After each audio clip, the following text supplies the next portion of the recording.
Okay பண்ணிடு. So நாங்கள் இன்றைக்கி 2016ஆம் ஆண்டு எம்சிக்கு பேப்பர்ல இருந்து மார்னிங் ஸ்டார்ட் பண்ணுறேன் பிள்ளைகள். இது வந்து நான் உங்களுக்கு டிஸ்கஸ் பண்ண மாதிரி செவ்வாய் புதன் வியாழக்கிழமையில மார்னிங் 6லேருந்து 7 அல்லது 6லேருந்து 6:45 முடிஞ்சா அந்த டைம்ல டெய்லி அப்படியே 10 எம்சிக்குவா போகும். இதை விட இன்றைக்கு இரவில இருந்து எம்சிக்யூ டிஸ்கஷன் விச் மீன்ஸ் பிள்ளைகள் இப்போ என்ன சொல்ல வரேன்னா நேற்றுக்கே சொன்னா நினைக்கிறேன், நான் உங்களுக்கு நைட்ல 10 எம்சிக்யூ அனுப்புவேன் கூகுள் ஃபார்மா. அது பாஸ் பேப்பர் தான் இருக்கும் பிள்ளைகளா.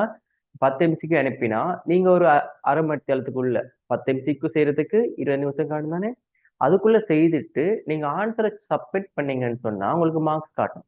ஸோ அப்படி மார்க்ஸ் காட்டாட்டி கூட நீங்க சப்மிட் பண்ண பிறகு அந்த 10 கேள்விக்குமான ரெக்கார்டிங் லிங்க் வரும். அந்த ரெக்கார்டிங் லிங்கை கிளிக் பண்ணி நீங்க செய்த கேள்வி சரியா பிள்ளையான்றதை நீங்க செக் பண்ணிக்கொள்ளேன். ஆனா நான் இன்றைக்கு அனுப்புற கேள்விகள், நான் இன்றைக்கு நைட் உங்களுக்கு அனுப்புற கேள்விகள் வந்து நாளைக்கு இரவு வரைக்கும் தான் இருக்கும். அதாவது 24 மணி நேரம் தான் இருக்கும். நீங்க அந்த 24 மணி நேரத்துக்குள்ள உங்களுக்கு கம்ஃபர்டபுளான ஏதோ ஒரு டைம் எடுத்து நீங்க அந்த கேள்வியை செய்துட்டு விளக்கத்தை பார்த்துக்கொள்ளேன். அந்த பிரச்சனை உங்களுக்கு இருக்கா? ஸோ 24 மணி நேரம் தான் பிள்ளைகள் கேள்விகளும் இருக்கும், அதுக்கான விளக்க வீடியோவும் இருக்கும். ஸோ அந்த 24 மணி நேரத்துக்குள்ள நீங்க எந்த டைம் கம்ஃபர்டபுளோ அந்த டைமுக்குள்ள செய்து பாத்தீங்கன்னா சரி. நீங்க சரியா ஃப்ளோ பண்ணிட்டு வந்தீங்க அப்படின்னு சொன்னா இப்ப இருக்கிற இடத்துல இருந்து அப்பா இருங்க. ஏன்னா பேப்பர் கிளாஸ்ன்னு சொல்லி அந்த பேப்பரை மட்டும் பார்த்துட்டு விடாம எக்ஸ்ட்ரா ப்ராக்டிஸ் தான் தானே, அது நீங்க சரியா ஃப்ளோ பண்ணிட்டு வந்தீங்கன்னு சொன்னா சரி. நான் அந்த எம்சிக்கு கேட்ட நியூ அட்மிஷன் பிள்ளைகளை இன்னும் அட் பண்ணல உள்ள, இன்னைக்கு தான் அட் பண்ணுவேன். ஸோ அவங்க வந்தாலும் ரெக்கார்டிங் பார்க்குறப்போ ஒழுங்கமன்னு நம்புறேன். சரியா பிள்ளைகள்? ஸோ நான் உங்களுக்கு சொன்ன மாதிரி 2016ஆம் ஆண்டு எம்சிக்யூல முதலாவது எம்சிக்யூல இருந்து நான் ஸ்டார்ட் பண்றேன். இன்னைக்கு முதல் 10 நாங்க 10 முடிக்க போறோம் பிள்ளை. சரியா? ஓகே சரி பிள்ளை. 16ஆம் ஆண்டு எம்சிக்யூல வந்து பிள்ளைகள் முதலாவது கேள்வி என்ன கேட்டிருக்காங்கன்னு சொன்னா, ஒரு கதிர் தொழிற்பாட்டு முதலின் தொழிற்பாட்டினை அளக்கிறதுக்கு பயன்படுத்தப்படும் எஸ்ஐ அலகு. ஸோ இது வந்து எப்பவுமே வந்து பிள்ளைகள் முதலாவது கேள்வி வந்து அலகு பரிமாற்றத்துல வாருது அல்லது வந்து அளவீடுகள் சம்பந்தமா ஏதாச்சும் வரும். பட் முதலாவது கேள்வியில வந்து நீங்க இந்த பாடம் ரேடியேஷன்ல இருக்குது. அதனால நான் இந்த கேள்விக்கான ஆன்சரை நேரியே சொல்றேன் பிள்ளைகளா, டிஸ்கஸ் பண்றதுக்கு ஒன்றும் இல்லை தானே. ஸோ முதலாவது கேள்விக்கு வந்து பிள்ளைகள் என்ன ஆன்சர்ன்னு சொன்னா, கதிர் தொழிற்பாட்டின் அலகு வந்து பெக்ட்ரல், பிக்யூன்னு சொல்லுவோம். அதெல்லாம் உங்களுக்கு கொஞ்சம் லேட்டாகவும் எக்ஸ்பிளைன் பண்ணி விடுறேன். ஒரு 2 months போகும் எக்ஸ்பிளைன் பண்ணி விடுறேன் அது சம்பந்தப்பட்ட விஷயங்களை. சரி ஓகே. இப்ப 2வது கொஸ்டினுக்கு வாங்க. ஒரு குறித்த நீள அளவீட்டின் சதவீத வலுவை. ஓகே பிள்ளை, சதவீத வலுக்கு நாம ஒரு ஈக்குவேஷன் படிச்சுனாங்க.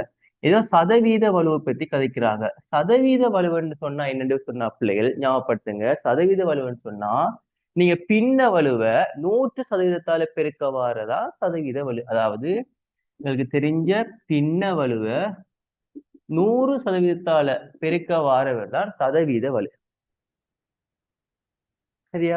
இந்த பின்ன வலுக்கு என்ன சமன்பாடு படிச்சிருப்பீங்கன்னு சொன்னா பிள்ளைகள், இழிவு எண்ணிக்கையின் கீழ் என்ன சமன்பாடு பிள்ளைகள்? இழிவு எண்ணிக்கையின் கீழ் நீங்க எடுக்கிற வாசிப்பு. இழிவு எண்ணிக்கையின் கீழ் நீங்க எடுக்கிற வாசிப்பைத்தான் நாங்க பின்ன வலுன்னு சொல்றோம். அதுன்னு 100% தான் பிள்ளைகள் சதவீத வலு. இதுல கொஞ்சம் கொஸ்டின்ஸ் அடிக்கடி வருது, நம்ம இதை டிஸ்கஸ் பண்ணுவோம். இப்ப சதவீத வலு கூட குறைகிறதுல என்ன பிரச்சனைன்னு சொன்னா பிள்ளைகள், இப்ப நாங்க வந்து கடைக்கு சீனி வாங்க போறோம். சும்மா சொல்றேன், நீங்க 1 கிலோ சீனி கேட்குறீங்க. சரியா? 1 கிலோ சீனி கேட்கக்குள்ள அவர் வந்து அளக்குறதுல சின்ன பிழையால உங்களுக்கு 999 கிராம் சீனியை தராரு. அப்ப என்ன செய்வீங்க? சரி 1 கிலோவில 1 கிராம் தானே போச்சுன்னு சொல்லி பேசாம வாங்கிட்டு வருவீங்க. ஏனென்றா இங்க சதவீத வலு குறைய.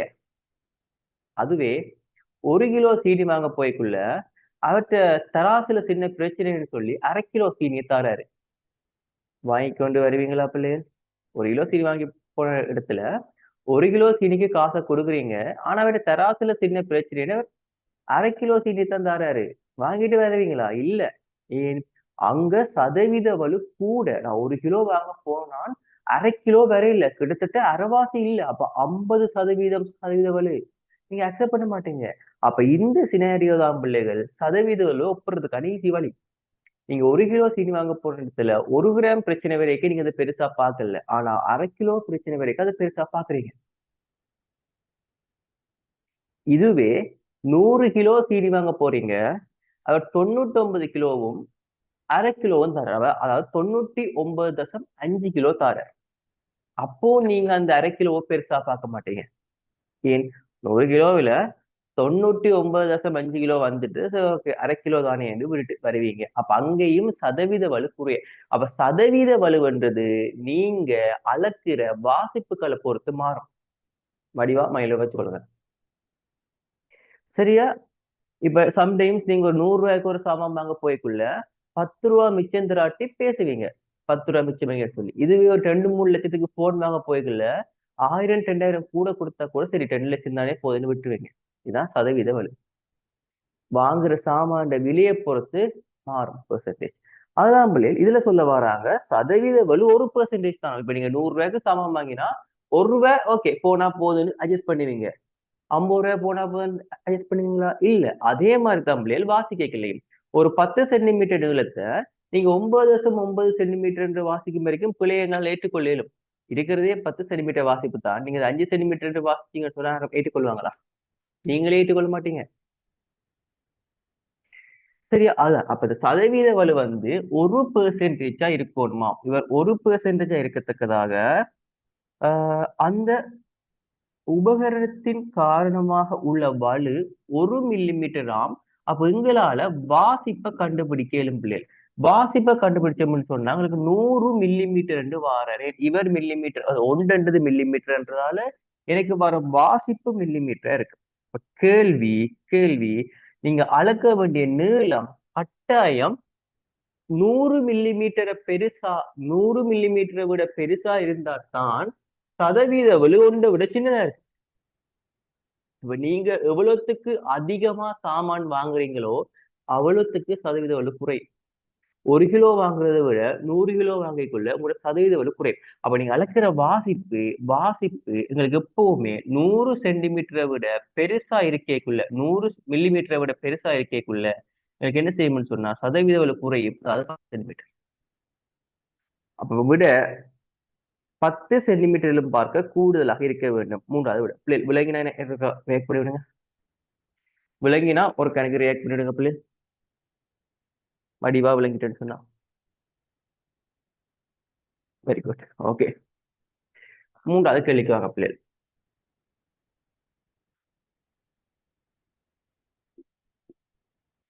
மூன்றாவது கேள்வி என்ன சொல்லுதுன்னு சொன்னா, நீரின் கொதிநிலையையும் பனிக்கட்டின் உருகுநிலையையும் பயன்படுத்தி ஒரு சீரான ஆரை உள்ள ஒரு குறித்த கண்ணாடி உள் திரவ வெப்பமானி தரங்கணிக்கப்பட்டுள்ளது.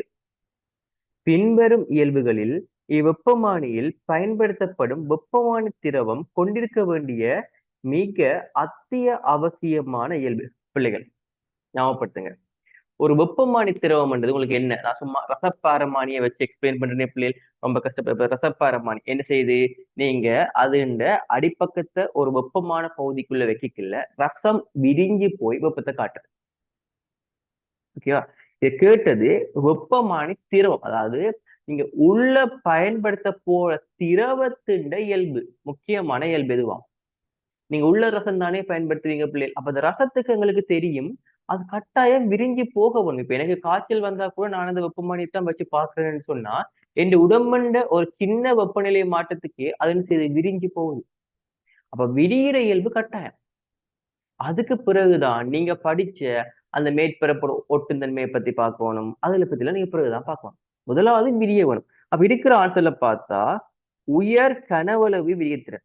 உயர் கனவளவு விரியத்திறன் வாரத்துக்கான சாத்தியம் இருக்கு பிள்ளைகள். ஆனா உயர்ன்றதோட மீனிங் எனக்கு என்னன்னு சொல்லி தெரியலையே. சம்டைம்ஸ் நீங்க ஒரு பாய்ச்சி வெப்பநிலைக்கு சம்டைம்ஸ் செய்யலாம், நிறைய பிரியலாம். பட் அவ்வளவுக்கு தேவையில்லை தானே பிள்ளை. நீங்க நாங்கள் நார்மலா யூஸ் பண்ண வெப்பமானில எங்களுக்கு வாசிக்கக்கூடிய அளவுக்கு விரிஞ்சா காணும். ரெண்டாவது விட சீரான கனவளவு விரிவு. முதலாவது விடையா ரெண்டாவது விடையான்னு சொல்லி ஒப்படைக்குள்ள எங்களுக்கு தெரியும் கட்டாயம் சீரான கனவளவு விரிவு இருந்தா தான் எங்களோட வாசிப்புகளை சரியா எடுத்துக்கொண்டு போக முடியும். அப்ப இது நேர நோட்ஸ் கேள்விதான் பிள்ளை. இது விலங்கினோர் கணக்கு ரியாக்ட் பண்ணுங்க பிள்ளை. இது நேர நோட்ஸ் கேள்விதான் பிள்ளை. விலங்கினோர் கணக்கு ரியாக்ட் பண்ணுங்க. இதுக்கு பொருத்தமான விட சீரான கனவளவு விரிவு.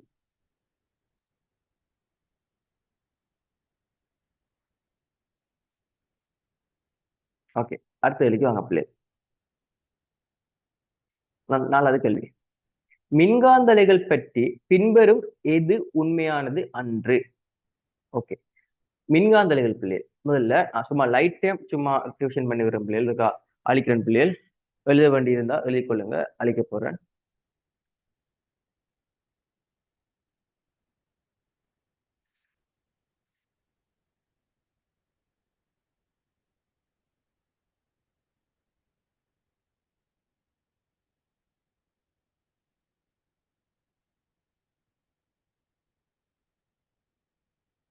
ஓகே பிள்ளைகள், இங்க வந்து பிள்ளைகள் முதலாவது வாரன் அலைகளை வந்து பொதுவா ரெண்டா பிரிப்போம். ஒன்று வந்து பொறிமுறை அலைகள், ஒன்று பொறிமுறை அலைகள், மற்றது வந்து மின்காந்த அலைகள்.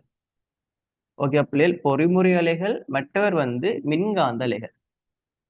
ஞாபகப்படுத்திட்டு வாங்கவா. பொறிமுறை அலைகள் என்றா பிள்ளைகள், பொறிமுறை அலைகள் என்றா பிள்ளைகள் தாங்கள் செல்றதுக்கு ஊடகம் தேவையானவை. தாங்கள் கடத்தப்படுறதுக்கு வந்து ஊடகம் தேவையான ஆட்களைத்தான், ஊடகம் தேவையான ஆட்களைத்தான் நாங்க பொறிமுறை அலைகள்னு சொல்றோம். உதாரணத்துக்கு நான் கதைக்கிறேன், நான் கதைக்கிற சவுண்ட் வந்து எனக்கு முன்னுக்கு நிக்கிற ஒருத்தருக்கு போகுதுன்னு சொன்னா ஒரு ஊடகத்துக்குள்ளால வழிக்குள்ளால போகுது. மின்காந்த அலைகள்னு சொன்னா ஊடகம் கட்டாயம் இல்ல, ஊடகம் கட்டாயம் இல்லை. ஆனா ஊடகம் இருந்தாலும் என்ன செய்யும், அலை பயணிக்கும். ஆனா ஊடகம் கட்டாயம் தேவையண்டு இல்லை. ஊடகம் என்னது, கட்டாயம் தேவையண்டு இல்லை. நீங்க பயன்படுத்துற ஊடகம் இல்லாட்டி கூட என்ன செய்யும்னு சொன்னா சவுண்ட் பயணம் செய்யும். ஆனா அந்த ஊடகம் கட்டாயம்ன்றது இல்லை. உதாரணம் பார்ப்போம். ஊடகம் தேவையான அலைகளுக்கு தான் பிள்ளைகள் உங்களுக்கு தெரிஞ்ச ஒளி அலைகள் நான் கதைக்கிறேன் உங்கள்கிட்ட வருது. மின்காந்த அலைகளுக்குள்ள வந்து பிள்ளைகள் எல்லாம் வரும். என்ன சொல்லுங்க சும்மா, எக்ஸ்ரே, லைட், யூவி கதிர்கள், இந்த மாதிரி நிறைய வரும். ஓகே பிள்ளைகள். அதே மாதிரி வேகத்தை பொறுத்த மட்டும் ஊடகம் தேவைப்படுற அலைகளான பொறிமுறை அலைகள் ஊடகத்தின் அடர்த்தி கூட கூட கூட வேகமா போகும். ஏன்னு சொன்னா அவ அதிர்வுகளின் மூலம்தான் கடத்தப்படுது. அவ அதிர்வுகளின் மூலம்தான் கடத்தப்படுறோம். அவ அதிர்வுகளின் மூலம்தான் கடத்தப்படணும்னு சொல்லிக்குள்ள எனக்கு தெரியும் திண்மத்துக்குள்ள இவற்றை வேகம் கூட.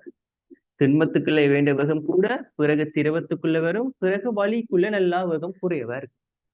வலிக்குள்ள இவேண்ட வேகம் குறைய. உதாரணத்துக்கு நீங்க ஓயில படிச்சிருப்பீங்க, ட்ரெயின் வருதான்னு சொல்லி பாக்குறதுக்கு சும்மா கேட்கறத விட தண்டவாளத்துல காது வச்சு பார்த்தா டப்பனு கேட்கும். அப்ப திண்மத்துல வேகம் கூட. மின்காந்த அலைகள் அப்படியே மாறி எங்க அவ வழியில வந்து வேகம் குறைவா இருப்பினும், திரவத்துல வந்து வேகம் கூடவா இருப்பினும், இல்ல மாறியா சாரி, வழியில வந்து வேகம் கூடவா இருப்பினும், அது பிறகு திரவத்துல அவ திண்மத்தில வேகம் சரியான குறைவா இருப்பினும் அவையால திண்மத்தில வேகமா பயணிக்க இயலாது. இது முக்கியமான இயல்புகள் பிள்ளை. இது வந்து செலுத்தப்படுற ஊடகத்தை பொறுத்து ரெண்டு விதமா பிரிக்கிறோம். இது சம்பந்தமா தான் பிள்ளைகள் கேள்வி கேட்டிருக்கு. அதே மாதிரி எனக்கு தெரியும் மின்காந்தலைகள் பொதுவா பயணம் செய்யற வேகம் 3 தர 18 மீட்டர் செகண்ட் என்ற வேகத்துல வெற்றிடத்திலேயோ அல்லது வழியிலேயோ பொதுவா மின்காந்தர்கள் பயணம் செய்து கொள்வினோம். சவுண்ட்ல பேசிகளை படிச்சிருப்பேன், ஞாபகப்படுத்திக் கொள்ளுங்க. அதே மாதிரி பிள்ளைகள் இன்னும் ரெண்டு விதமா நாங்க அலைகளை பிரிக்கிறோம். இன்னும் ரெண்டு விதமா, அதாவது முதலாவது வந்து குறுக்கலை. சரியா, இது வந்து செலுத்தப்படுறதுக்கு ஊடகம் தேவையா இல்லையான்றதை பொறுத்து ரெண்டா பிரிச்சுனாங்க. அதே மாதிரி அவ வந்து என்ன மாதிரி எந்த திசையில செலுத்தப்பட போயிடும்ன்றதை பொறுத்து, அது குறுக்கலைகள், மற்றவர் நெட்டாங்கலைகள். சரியா, ஞாபகப்படுத்துங்க பிள்ளைகள். குறுக்கலைகள்னு சொன்னா இவ ஒரு சவுண்ட் கொண்டு ஒரு அலை கடத்தப்படுதுன்னு சொன்னா அவ அதிர்வடைவதன் மூலம்தான் கடத்தப்படும். அதிர்வடையக்குள்ள குறுக்கலைகள்னு சொன்னா பிள்ளைகள் ஊடக துணிக்கைகள் அலை வலப்பக்கமா போகுதுன்னு சொன்னா அதுக்கு செங்குத்தாக அலை செல்லும் திசைக்கு குறுக்கால அலை செல்லும் திசைக்கு செங்குத்தாக ஊடக துணிக்கைகள் அசைவதால ஒரு அலை கடத்தப்படுமா இருந்தா நாங்க அவருக்கு வைக்கிற பேர் குறுக்கலை. வலப்பக்கமா அலை போகுது, ஊடக துணிக்கைகள் அவருக்கு செங்குத்தா இந்த மாதிரி கடத்தப்படுதுன்னு சொன்னா அதுக்கு நாங்க வைக்கிற பேர் குறுக்கலை. இதைத்தான் நீங்க ஃபார்மேஷன்ல இப்படி படிச்சிருப்பீங்க. அதே மாதிரி நெட்டாங்கலைகள் சொன்னா பிள்ளைகள் அலை போற திசையிலேயே அதிரும். இப்படி எப்படி போற திசையிலேயே அதிர்ந்தோண்டு போகும், அதுதான் நெட்டாங்கலை. அதாவது அலை வலப்பக்கமா போகுதுன்னு சொன்னா அதிர்வுகளும் என்ன செய்யும் சொன்னா பிள்ளைகள் வலப்பக்கமா இருக்கும். இதைத்தான் நெருக்கல் ஐதாக்கள் மூலம் அலை கடத்தப்படும். நெருக்கல் ஐதாக்கள் மூலம் அலை கடத்தப்படும் சொல்லி படிச்சாங்க. நெருக்கல் ஐதாக்கள் மூலம் இது பிள்ளைகள் செலுத்தப்படுறதுக்கு ஊடகம் தேவையா இல்லையான்றதை பொறுத்து, இவை எந்த திசையில கடத்தப்படுறதுன்றதை பொறுத்து. இதான் பிள்ளைகள் விஷயம். சோ 4வது கேள்வியில மின்காந்த புலங்களின் திசைகள் ஒன்றுக்கொன்று செங்குத்தான. எஸ், மின்காந்தைகள் எப்படி கடத்தப்படுதுன்னு சொன்னா பிள்ளைகள் இதுல சொல்லப்பட்ட மாதிரி தான். ரெண்டுமே மின்காந்த புலங்கள் என்ற திசைக்கு செங்குத்தா இருக்கிறதால கடத்தப்படுறதால தான் அவைக்கு நாங்க வைக்கிற பேரே மின்காந்த அலைகள். அப்ப இந்த கேள்வியை பொறுத்த மட்டும் முதலாவது கூட்டு சரி. ஓகே பிள்ளை, இந்த கேள்வியை பொறுத்த மட்டும் அப்ப முதலாவது கூட்டு சரி. இரண்டாவது கூட்டை பொறுத்த மட்டும் கதி செலுத்துகை ஊடகத்தை சார்ந்திருப்பதில்லை. பிள்ளைகள், கடத்தப்படுறதுக்கு ஊடகம் தேவையில்லை என்ற ஸ்டேட்மெண்ட் சரி. மின்காந்தலைகள் போறதுக்கு ஊடகம் தேவையில்லை என்ற ஸ்டேட்மெண்ட் சரி. ஆனா அவையோட கதி ஊடகத்துல தங்கி இருக்கு. கதி ஊடகம் மாற மாற மாற மாறும். அதை செலுத்தப்படுறதுக்கு ஊடகம் தேவையில்லை. ஆனா அவன் போற ஸ்பீட் இருக்கு தானே கதி, அது ஊடகம் மாற மாற மாறும். ஆகவே சார்ந்திருப்பது இல்லை என்று சொன்னதால ஸ்டேட்மெண்ட். அடுத்தது, செலுத்துகைக்கு ஒரு திரவிய ஊடகம் கட்டாயம் தேவைப்படுவதில்லை. அது சரி, ஊடகம் தேவைப்படுவதில்லை, அது சரி. 4வது, அலையின் செலுத்துகை திசையானது மின்காந்த புலங்களின் திசைக்கு செங்குத்தானது. அதுவும் சரி. அதான் மேல் ஃபர்ஸ்ட் ஸ்டேட்மெண்ட்லயே பார்த்துனாங்க. ரைட்.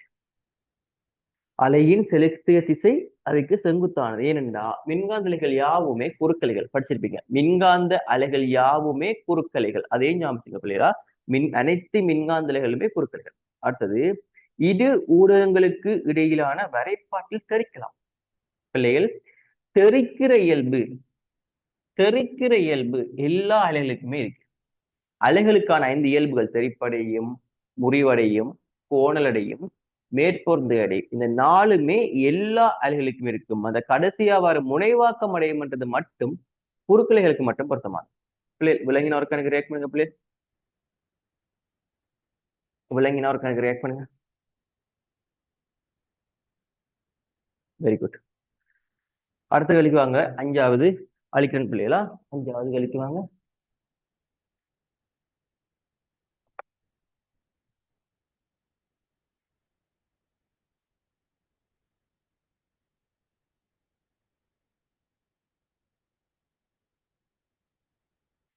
அஞ்சாவது கொஞ்சம் டீப்பா பார்க்க வேணும் இல்லையா. எலக்ட்ரிசிட்டி.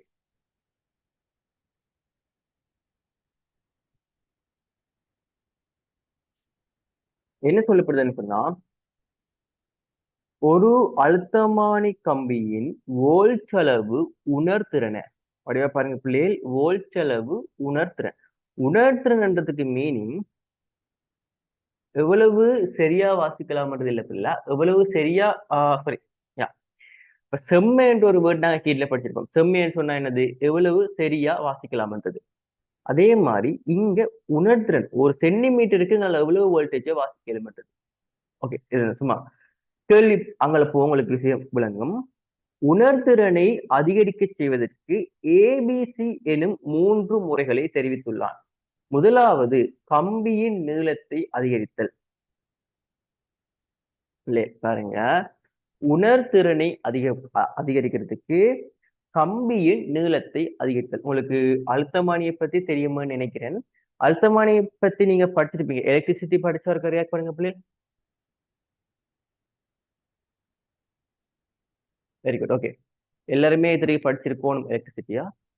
ஓகே, அழுத்தமானி கம்பியில பிரதான சுற்று இருக்கு பிள்ளை, சரியா? அதுல ஒரு தடை இருக்கு. அதுக்கு கீழே தான் என்ன வருது, எங்கட அழுத்தமானி கம்பி வருது. கம்பி இப்போ அது கீழேயும் துணை சுற்றி இருக்குது. பட் துணை சுற்றை பத்தி கேள்வி போகாதால நீங்க அதை விட்டுருங்க. நான் இப்போதைக்கு இந்த கேள்விக்கு ஏற்ற மாதிரி மட்டும் விளங்கப்படுத்தி.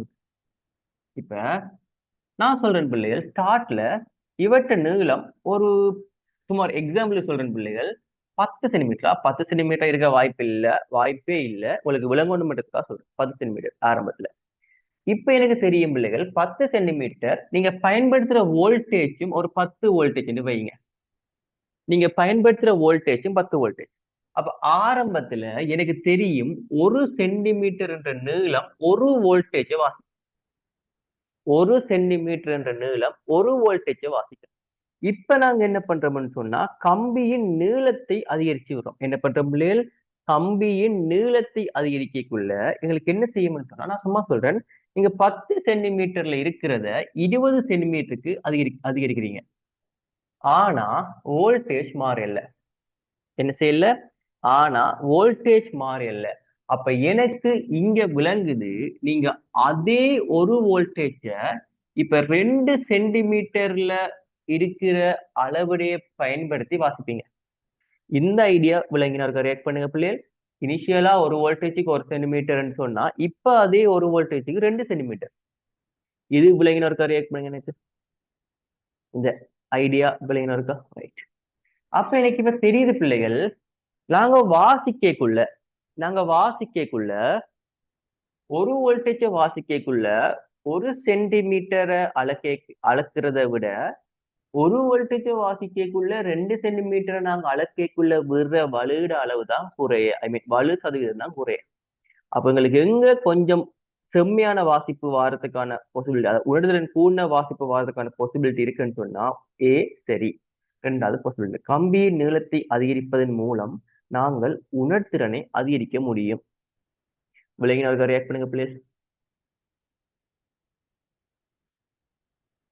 அதாவது இங்க பாருங்க, இந்த 1 சென்டிமீட்டருக்குள்ள 1 வோல்டேஜை வாசிக்கக்குள்ள நீங்க 1 மில்லி மீட்டர்ல பிளவிட்டாலும் அது பெரிய பிரச்சனையை கொண்டு வரும்.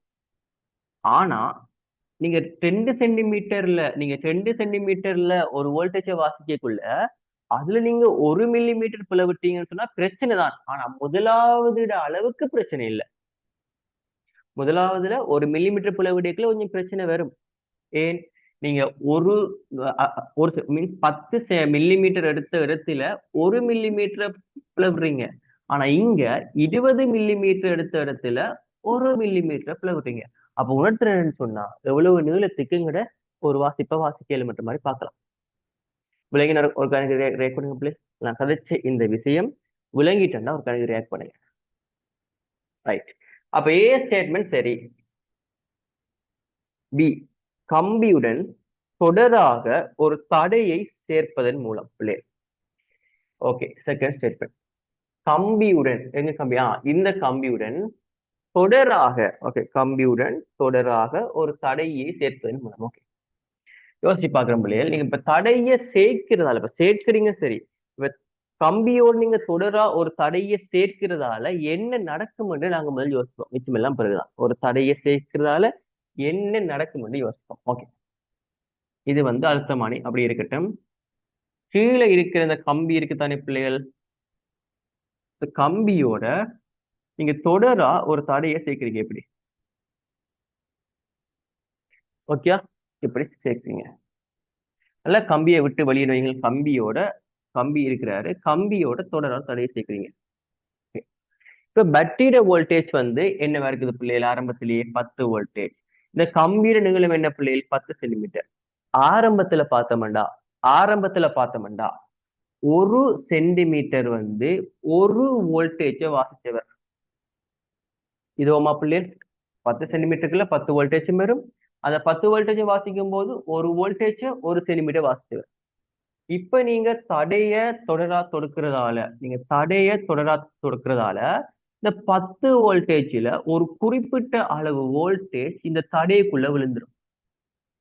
சும்மா ஒரு 5 வோல்டேஜ் நான் வைக்கிறேன். அந்த 10 வோல்டேஜ்ல ஒரு குறிப்பிட்ட அளவு வோல்டேஜ் இந்த தடைக்குள்ள விழுந்துடும். அது 5 வோல்டேஜ் வெப்பனா இருந்தா மிச்சம் 5 வோல்டேஜ் தான் இந்த 10 சென்டிமீட்டருக்கு விழப்போகுது.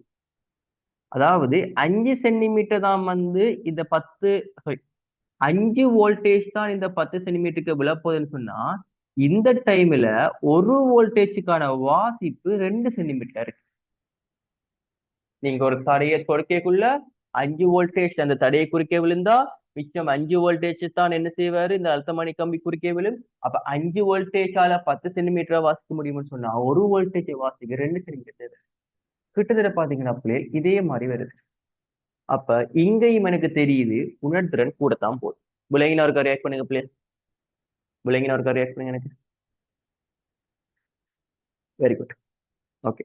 அப்ப ஏயும் சரி பியும் சரி. அப்படி பார்த்தா ஃபர்ஸ்ட் ஆன்சர் இல்ல, தேர்ட் ஆன்சர் இல்ல, ஃபோர்த் ஆன்சர் இல்ல. எப்ப சியும் சரியானு செக் பண்ணி பார்ப்போம். கம்பிக்கு குறுக்கே பிரயோகிக்கப்படும் வோல்ட் அளவை அதிகரிப்பதன் மூலம். இப்ப என்ன சொல்றாங்க சொன்னா பிள்ளைகள், இதே எக்ஸாம்பிள் வச்சு சொல்றேன். நீங்க கம்பிக்கு குறுக்க பாவிக்கிற அந்த 10 வோல்டேஜ் 20 வோல்டேஜ் ஆக்குறீங்களா? யோசிப்போம். நீங்க அந்த 10 வோல்டேஜ் என்ன செய்றீங்க பிள்ளைகள்? 20 வோல்டேஜ் ஆக்குறீங்க. இப்ப எக்ஸாம்பிளுக்கு ஆரம்பத்துல என்ன பண்ணாங்க? 10 வோல்டேஜ் 10 சென்டிமீட்டர் வாசிச்சா 1 சென்டிமீட்டர் 1 வோல்டேஜ் வாசிச்சா. இப்ப நீங்க இந்த வோல்டேஜ் 20 வோல்டேஜ் ஆக்கி விட்டீங்கன்னு சொன்னா எனக்கு தெரியும் என்ன நடக்க போகுது. 20 வோல்டேஜ் தான் இப்ப 10 சென்டிமீட்டர் வாசிக்கும். அப்போ ஒரு வோல்டேஜ் வாசிக்க போற சென்டிமீட்டர் 0.5. நீங்க 0.5 வச்சு ஒரு வோல்டேஜுக்கு நீங்க 1 சென்டிமீட்டர் வாசிக்கிறதை விட 0.5 வாசிக்கும் போது வலுவிதம் கூடுவர். ஆகவே இது உணர்திறன் குறைவானது. ஆகவே ஏபி மாத்திரமே பொருத்தமானது. விளங்கினால் ஒரு கணக்கு ரியாக்ட் பண்ணி விடுங்க பிள்ளை. விளங்கினா ஒரு கணக்கு ரியாக்ட் பண்ணுங்க பிள்ளை. பண்ணு. Okay good. ஆறாங்கலிக்கு வாங்க பிள்ளை. ஓகே. நிலை மாற்றி ஆறாவது அது ஈஸி பிள்ளை. நிலை மாற்றியை பொறுத்த மட்டும் ஈஸி. நிலை மாற்றின்ற சர்க்கிட்ல வந்து முதன்மை சுற்று துணை சுற்று என்ற 2 பேர் இருப்பினும் சரியா? அதை முதல்ல பாருங்க. முதன்மை சுற்று நான் சும்மா ரஃபாக்குறேன் பிள்ளைகள்.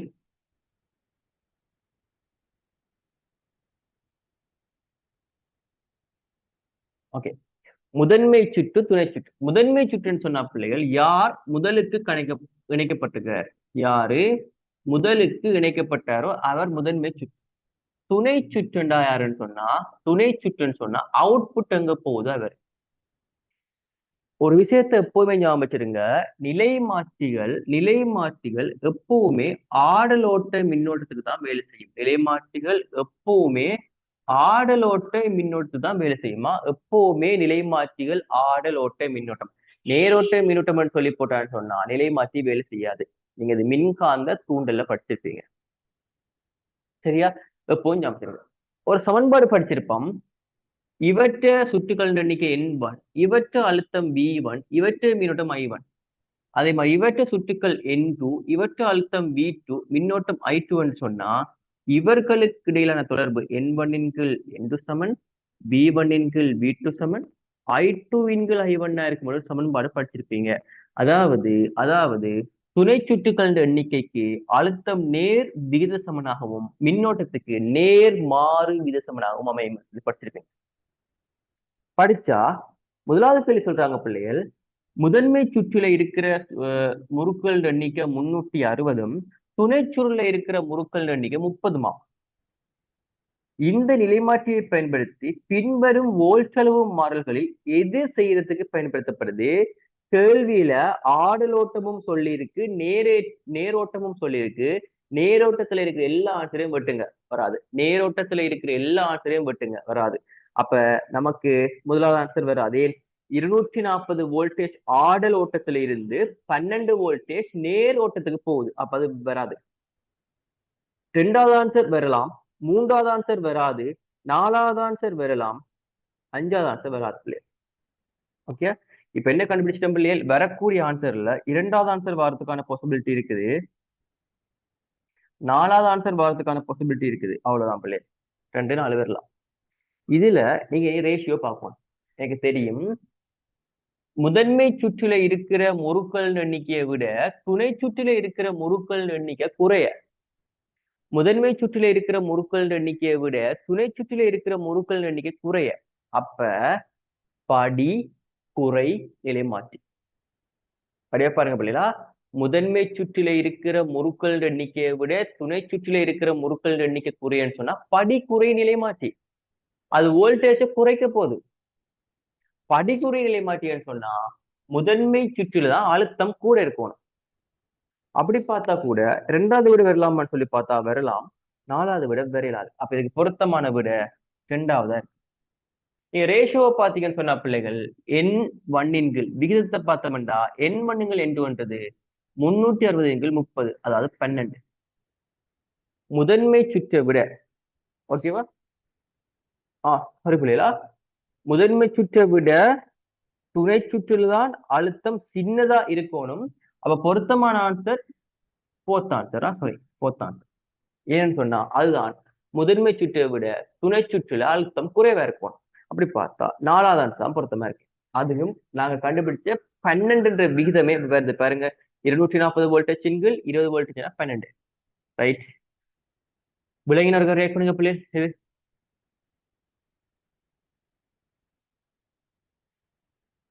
சரி, ஓகே, குட். சம்டைம்ஸ் பாடம் படிக்காட்டி பாடம் படிச்ச அப்புறம் வந்து பாருங்க. வேளாங்கண்ணி கழிக்கு வாங்க பிள்ளை. அழிக்கிறேன்னா வேளாங்கண்ணிக்கு வாங்க பிள்ளை.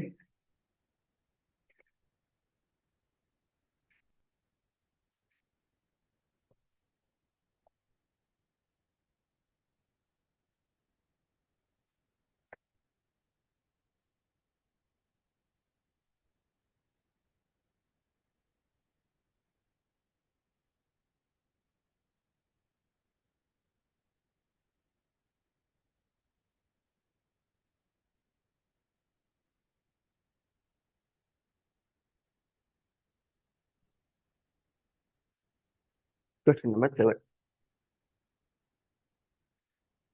ரைட்.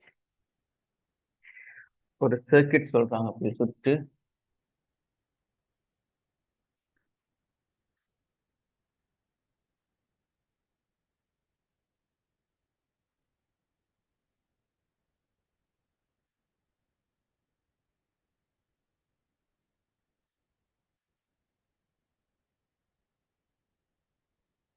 ஓகே பிள்ளை, கேட்டது அம்பியர்மானியின் அகத்தடைக்கும் வோல்ட்டுமானியின் அகத்தடைக்கும் சாத்தியமான பெருமானங்கள். பிள்ளைகள் பொதுவா முதல்ல படிச்ச விஷயத்துக்கு வருவோம். எங்களுக்கு பொதுவான விஷயத்தின்படி அம்பியர்மானிக்கான அகத்தடை எப்பவுமே மிக சின்னனா இருக்கணும். அகத்தடை சிறிய பெருமானமாக எப்பவுமே சிறிய பெருமானமா இருக்கணும். இதைத்தான் நாங்க படிச்சிருப்போம். இலட்சிய அம்பியர்மானியா இருந்தா, ஓகே, இலட்சிய அம்பியர்மானியா இருந்தா அகத்தடை 0 இருக்கு. ஆனா நல்ல சின்ன பெருமானமா இருந்தா தான் அது அம்பியர்மானி இருக்கணும்.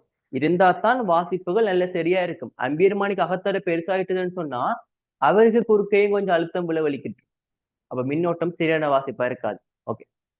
வோல்ட்டுமானின்னு சொன்னா பிள்ளைகள், வோல்ட்டுமானி குறுக்க இருக்கிற அகத்தடை சரியா, வோல்ட்டுமானி குறுக்க இருக்கிற அகத்தடை மிக பெருசா இருக்கணும். கிட்டத்தட்ட முடிவிலி, அதாவது நாங்க ஒரு இலட்சிய வோல்ட்டுமானி கதிச்சமா இருந்தா அவற்றை முடிவிலி ஞாபகம் இருக்கு நம்புறேன். இலட்சிய வோல்ட்டுமானிய கதிப்பமா இருந்தா அவற்றை அகத்தடை முடிவிலியா இருக்கும். சரியா, இலட்சிய வோல்ட்டுமானிய கதிப்பமா இருந்தா அவற்றை அகத்தடை முடிவிலியா இருக்கும். பொதுவா வோல்ட்டுமானிக்கான அகத்தடை பெருசா இருக்கும். அந்த ஆன்சரை செக் பண்ணுங்க. முதலாவது ஆன்சர்ல அம்பியர்மானின் அகத்தடை ஒரு ஓமா. ஓகே, அம்பியர்மானின் அகத்தடை ஒரு ஓம், வோல்ட்டுமானின் அகத்தடை 5 கிலோ ஓம். இப்ப முதலாவது ஆன்சரை பார்த்தோம்னா அம்பியர்மானிக்கு மிக சின்ன தடையாவும் வோல்ட்டுமானிக்கு மிக பெரிய தடை. இது ஓம், இது கிலோ ஓம். அவ வாரத்துக்கான பாசிபிலிட்டி இருக்கு. நாங்க இதுக்கு மற்ற ஆன்சரையும் செக் பண்ணுவோம். 2வது ஆன்சர்ல அம்பியர்மானிக்கு 5 ஓம், இவருக்கு 1 கிலோ ஓம். 5 கிலோ ஓமோட ஒப்படைக்குள்ள 1 கிலோ ஓம் பெரிய தடை தான். ஆனா முதலாவது ஆன்சரோட ஒப்பிட்டு பார்த்தா 2வது ஆன்சர் பொருத்தம் இல்லை. ஏன்? முதலாவது ஆன்சர்ல வோல்ட்டுமானின் அகத்தடை மிக பெருசு 5 கிலோ. 3வது ஆன்சரை பார்த்தோம்னா இவர் 1 ஓம், மற்றவர் 20 ஓம் பிள்ளைகள். அதெல்லாம் ரொம்ப சின்ன தடை, வாரத்துக்கான வாய்ப்பே இல்லை. வோல்ட்டுமானிக்கு எல்லாம் 20 ஓம்ல இருக்க இயலாது. ஏன்? அதை விட பொருத்தமான ஆன்சர் மேல வாராரு. சரியா, அதே மாதிரி 4வது ஆன்சரை பார்த்தோம் அப்படின்னு சொன்னா பிள்ளைகள், அம்பியர்மானிக்கு 20 ஓமும் வோல்ட்டுமானிக்கு 5 கிலோ ஓமும். அப்ப 4வது ஆன்சரா முதலாவது ஆன்சரா பொருத்தமானு பார்த்தோம்னா முதலாவதான் பொருத்தமே. அம்பியர்மானிக்கு மிக சின்ன ஒரு ஓமும், வோல்ட்டுமானிக்கு மிக பெருசு. இருக்கிறதுலயே பொருத்தமான ஆன்சர் வந்து பிள்ளைகள் ஃபர்ஸ்ட் ஆன்சர். விலங்கினவருக்கு எனக்கு ரியாக்ட் பண்ணுங்க பிள்ளைகள். விலங்கினவருக்கு எனக்கு ரியாக்ட் பண்ணுங்க பிள்ளைகள். கேள்வி விலங்கினா. Very good. மிச்ச பிள்ளைகள். ஓகே, 8வது கேள்வி வந்து பிள்ளைகள் மேற்பரப்பு விசை. ஸோ நீங்க மேற்பரப்பு விசை மோஸ்ட் படிச்சுக்க மாட்டீங்க. படிச்சவர்கள் ரியாக்ட் பண்ணுங்க பிள்ளைகள். மேற்பரப்பு விசை படிச்சமன்ற பிள்ளைகள் படிச்சுட்டு இருந்தாங்க இல்லையா? சரி, சும்மா சொல்றேன். மேற்பரப்பில் விசை என்றா என்னன்றதை பத்தி மட்டும் நான் கழிச்சு விடுறோம் இல்லைங்களா? நீங்க இது படிச்ச அப்புறம் திருப்ப வந்து இந்த வீடியோ அப்லோட் பண்ணி வரேன் வீடியோ. மேற்பரப்பில் விசைன்னு சொன்ன பிள்ளைகள் திரவ மேற்பரப்புக்கும் திண்ம மேற்பரப்புக்கும் இடையில இருக்கிற கவர்ச்சி விசை சம்பந்தமா வார ஒரு பிரச்சனை. நான் உங்களுக்கு இது விளங்குற மாதிரி ஈஸியா சொல்றேன் பிள்ளைகள். நீங்க ஓயில படிச்சிருப்பீங்க, ஒரு சின்ன குழாய்க்குள்ள ரசத்தை எடுத்தீங்கன்னு சொன்னா இந்த மாதிரி ஷேப்ல நிக்கும். ரசத்தை எடுத்தீங்கன்னா இந்த மாதிரி ஷேப்ல நிக்கும். இந்த மேல மேல வந்து நிக்கும். அதே மாதிரி நாங்க இன்னும் ஒரு திரவத்தை எடுப்போமா இருந்தா அது இருந்தா இப்படி வந்து நிக்கும். படிச்சிருப்பீங்க. ஞாபகம் இருக்கா பிள்ளைகள்? ஞாபகம் இருந்தவருக்கு ரியாக்ட் பண்ணுங்க. ஞாபகம் இருந்தவருக்கு ரியாக்ட் பண்ணுங்க.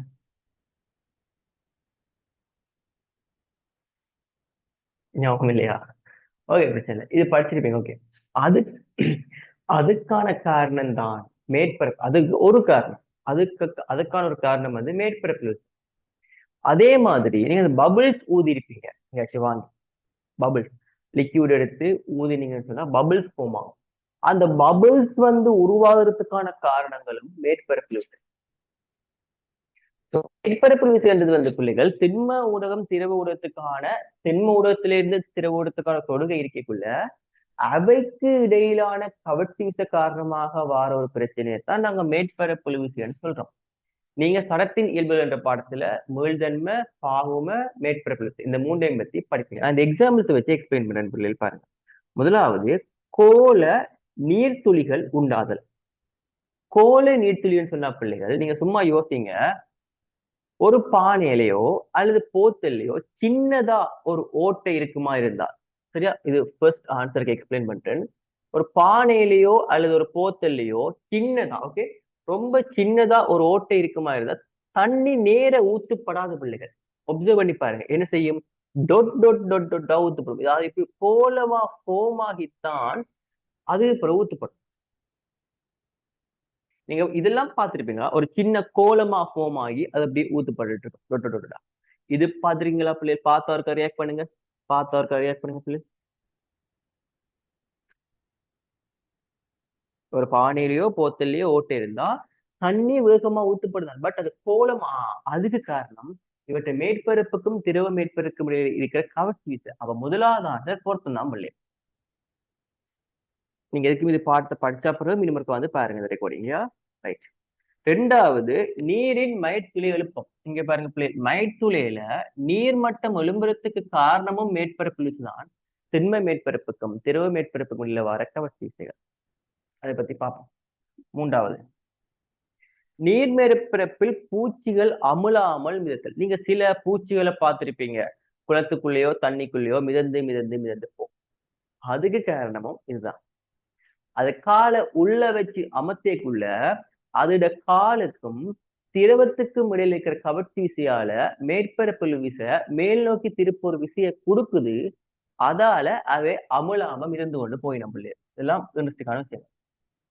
நாலாவது ஆன்சர், சவர்க்கார குமிழியின் உள்ளே இருக்கும் மிகை அமுக்கம். மிகை அமுக்கம் என்ற விஷயம் புதுசா இருக்கும் பிள்ளைகள் உங்களுக்கு, அது கஷ்டம் இல்ல, அந்த பாடம் படிச்சா பிறகு பாருங்க. மிகை அமுக்கம் என்றது பிள்ளைகள் ஒரு கோல சவர்க்கார குமிழி ஒன்று உருவாக்கல. ஓகே, ஒரு கோல சவர்க்கார குமிழி ஒன்று உருவாக்கல. வெளியே இருக்கிற அமுக்கத்துக்கும் உள்ள இருக்கிற அமுக்கத்துக்கும் ஒரு வித்தியாசம் ஒன்று இருக்கும். அந்த அமுக்க வித்தியாசத்துக்கு நாங்க வைக்கிற பேர் தான் மிகை அமுக்கம். அந்த அமுக்க வித்தியாசத்துக்கு நாங்க வைக்கிற பேர் தான் மிகை அமுக்கம். அந்த மிகை அமுக்கம் உருவாகிறதுக்கு காரணமும் மேற்பரப்பில் விசைதான் பிள்ளை. சரியா? ஓகே.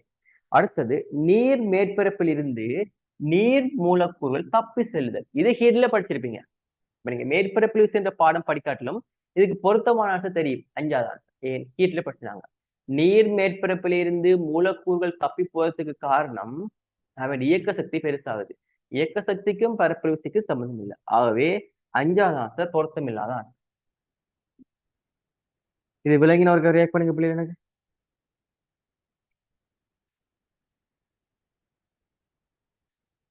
Very good.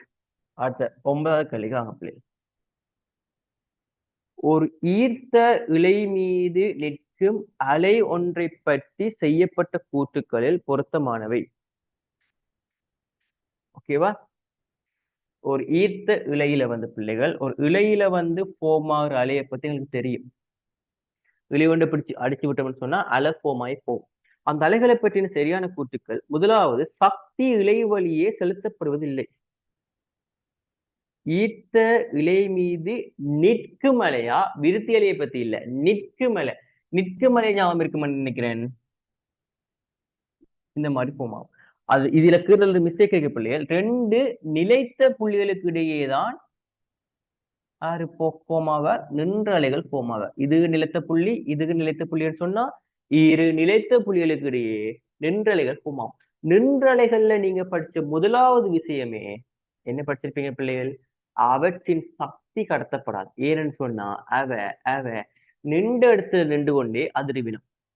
சக்தியை கடத்தி கொண்டு முன்னுக்கு போக மாட்டான். விருத்தி அலைகள் தான் சக்தியை கடத்தி கொண்டு முன்னுக்கு போகும். விருத்தி அலைகள் சக்தியை கடத்தி கொண்டு முன்னுக்கு போறதாலதான் அதுக்கு பேர் விருத்தி அலை. அவை சக்தியை கடத்தும். நின்ற அலைன்னு சொன்னா அந்த இடத்தில் நின்றே வைப்ரேட் பண்ணிவிடும். ஆகவே சக்தி இலைவழியே செலுத்தப்படுவதில்லை என்ற அந்த ஏ கூட்டு சரி. பி கூட்டு, ஒரு கணுவின் தானம் நேரத்துடன் மாறுபடுவதில்லை. ஒன்றான பிள்ளைகள், கணுவென்று சொன்னா என்ன பிள்ளைகள்? முதல்ல இடப்பெயர்ச்சி பூஜ்ஜியமாக இருக்கிற புள்ளிக்கு நாங்க வைக்கிற பேர் கணு. அதே மாதிரி இடப்பெயர்ச்சி அதிகமா இருக்கிற அந்த இடத்துக்கு நாங்க வைக்கிற பேர் வந்து முரண் கணு. முரண் கணு ஞாபகம் இருக்கும். நம்ம இடப்பெயர்ச்சி அதிகமா இருக்கிற புள்ளிக்கு நாங்க வைக்கிற பேர் கணு. இடப்பெயர்ச்சி அதிகமா இருக்கிற புள்ளிக்கு நாங்க வைக்கிற பேர் முரண் கணு. அப்ப இடப்பெயர்ச்சி பூஜ்ஜியமா இருந்தா கணு. அப்ப கணுவிட தானம் மாறுமான்னு சொல்லி கூட இல்ல. கணுவிட தானம் மாற வேணும்னு சொன்னா அலை முன்னோக்கி நகர வேணும். ஆனா நின்ற அலைதான் நகராது. அப்ப கணுவின் தானம் மாறுவதில்லை என்றதால பி கூற்றும் சரி. சி கூற்று, இலையில் உள்ள ஒவ்வொரு துணிக்கையாலும் அடையப்படும் உயர்ந்தப்பட்ட இயக்கப்பாட்டு சக்திகள் இலை வழியே அதன் தானத்தை சார்ந்தது. எஸ் பிள்ளை, விருத்தியலில படிச்சிருப்பீங்க. ஒவ்வொரு துணிக்கைகளிலும் உயர்ந்தப்பட்ட இயக்க சக்தி சமனா இருக்கு. ஓகேவா? ஓகேவா? ஆனா இங்க ஒவ்வொரு துணிக்கைகளுக்கும் ஒவ்வொரு புள்ளிகளுக்குமான வேகம் வேற. ஒவ்வொரு புள்ளிகளுக்குமான வேகம் வேற. ஒவ்வொரு புள்ளிகளுக்குமான வேகம் கதி வேறு என்றா இயக்க சக்தியும் வேறையா தான் இருக்கு. இந்த கேள்வி விளங்கினவருக்கு ரியாக்ட் பண்ணுங்க பிள்ளை. எனக்கு இந்த கேள்வி விளங்கினவருக்கு எனக்கு ரியாக்ட் பண்ணுங்க பிள்ளை.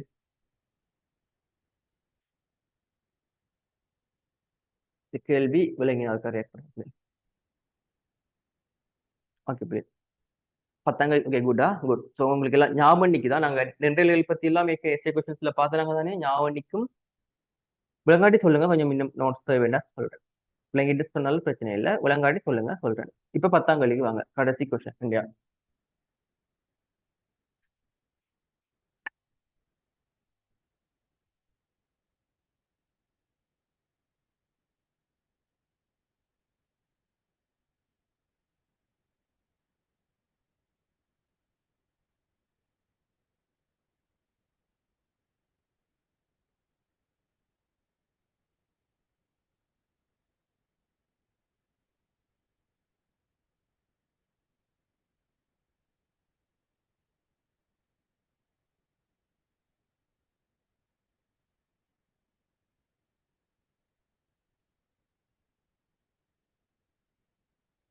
இப்படி 10வது கொஸ்டின் எலக்ட்ரானிக்ஸ்.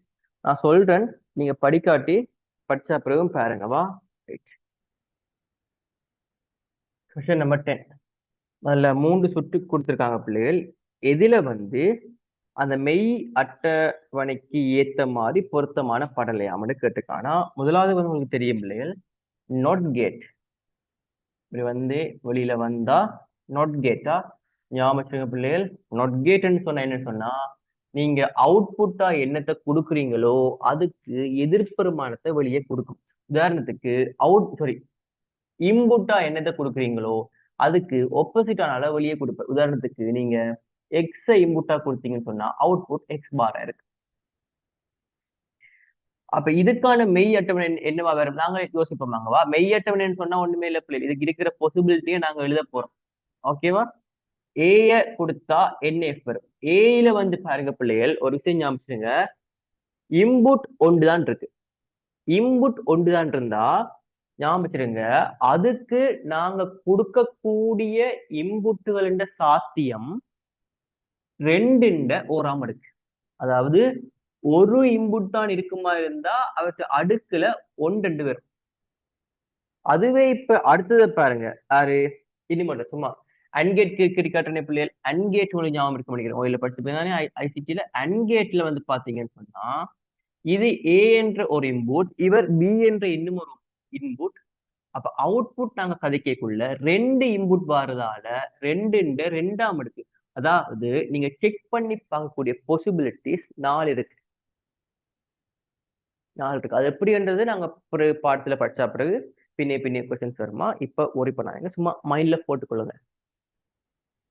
அதே நீங்க ஒரு இடத்துல 3 இன்புட்டை கொடுத்துட்டீங்கன்னு சொன்னா 1 2 3 கொடுத்துட்டீங்கன்னு சொன்னா இவர் ஏ இன்புட், இவர் பி இன்புட், இவர் சி இன்புட்னு சொன்னா வரக்கூடிய இன்புட் கொடுத்து பார்க்கக்கூடிய பாசிபிலிட்டிஸ் 2 அடுக்கு. அதாவது 8 சாத்தியமான இன்புட்ஸ் எங்களால கொடுத்து கொள்ளலும். 8 சாத்தியமான இன்புட்ஸ கொடுத்து கொள்ளலும். அது எப்படின்றதை பத்தி இப்ப யோசிக்காதீங்க. நான் சும்மா தேவை என்ன சொல்றேன் பிள்ளை. இங்க பாருங்க பிள்ளைகள் கொடுக்கக்கூடிய இன்புட் பாசிபிலிட்டி ஒன்று சைவரை கொடுப்பீங்க அல்ல 1 கொடுப்பீங்க.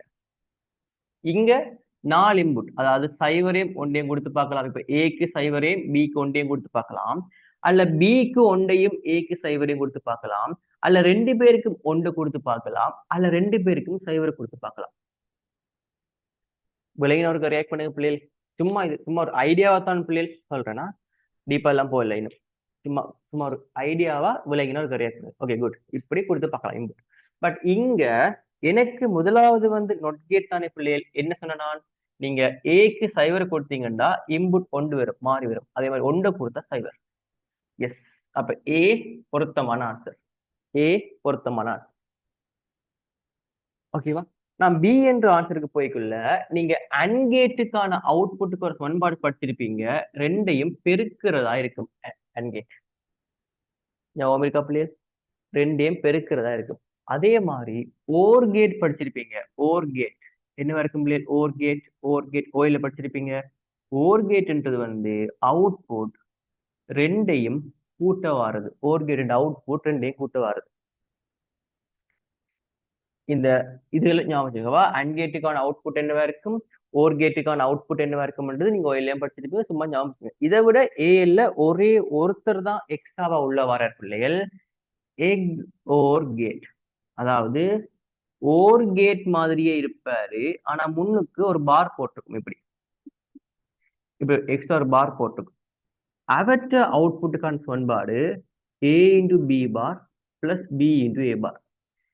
இந்த விஷயங்களை சும்மா ஞாபகம் வச்சுக்கொள்ளுங்க பிள்ளைகள். உங்களுக்கு இப்ப இந்த கேட்ஸ்ல எல்லாம் ரொம்ப ஈஸியா கொஸ்டின்ஸ் வருது பிள்ளைகள். ரொம்ப எல்லாராலையுமே செய்யக்கூடிய மாதிரி ஈஸியா வருது. சும்மா அந்த இன்புட்ஸுக்கான ஈக்குவேஷன்ஸ் ஞாபகம் வச்சுருங்க. இன்புட்ஸ் அவுட்புட்ஸுக்கான ஈக்குவேஷன்ஸை சும்மா ஞாபகம் வச்சுருங்க. இவற்றை அவுட்புட்டுக்கு என்ன சமன்பாடு? A into B. அப்ப அன்கேட்டை ஞாபகம் வச்சிருங்க. அதே மாதிரி இந்த ஓர் கேட்டையும் ஞாபகம் வச்சிருங்க. அதே மாதிரி இந்த எக்ஸோர் கேட்டையும் ஞாபகம் வச்சிருங்க. சும்மா மைண்டுகளை போட்டு வச்சுக்கொள்ளுங்க, ஒன்றும் பிரச்சனை இல்லை, ஈஸி தான். இப்ப ஏன்றது சரியான விடைன்னு சொல்லி போட்டேன். இப்ப பிக்கு வரேன். பி அன்கேட் பிள்ளைகளா.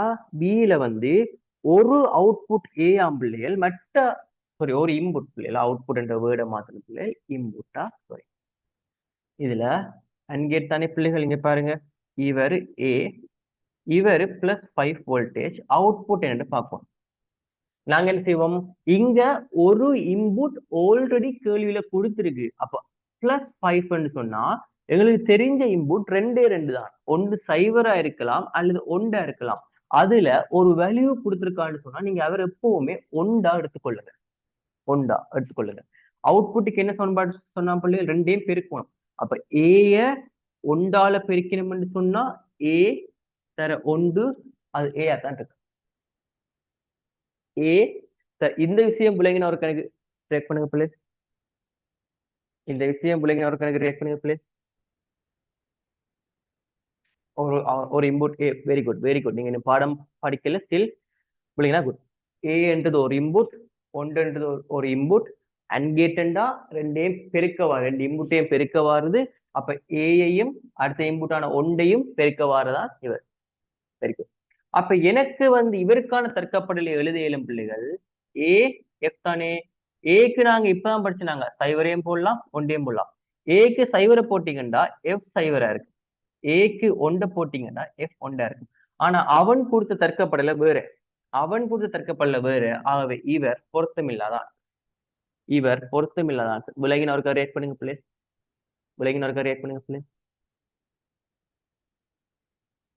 Very good. பிள்ளை அவன் கொடுத்த தர்க்கப்படலையோட நான் கண்டுபிடிச்ச தர்க்கப்படலை ஒத்து போயிடல, அப்ப இதான் சரி, அவங்க கொடுத்தது பிள்ளை. Okay very good. அடுத்தது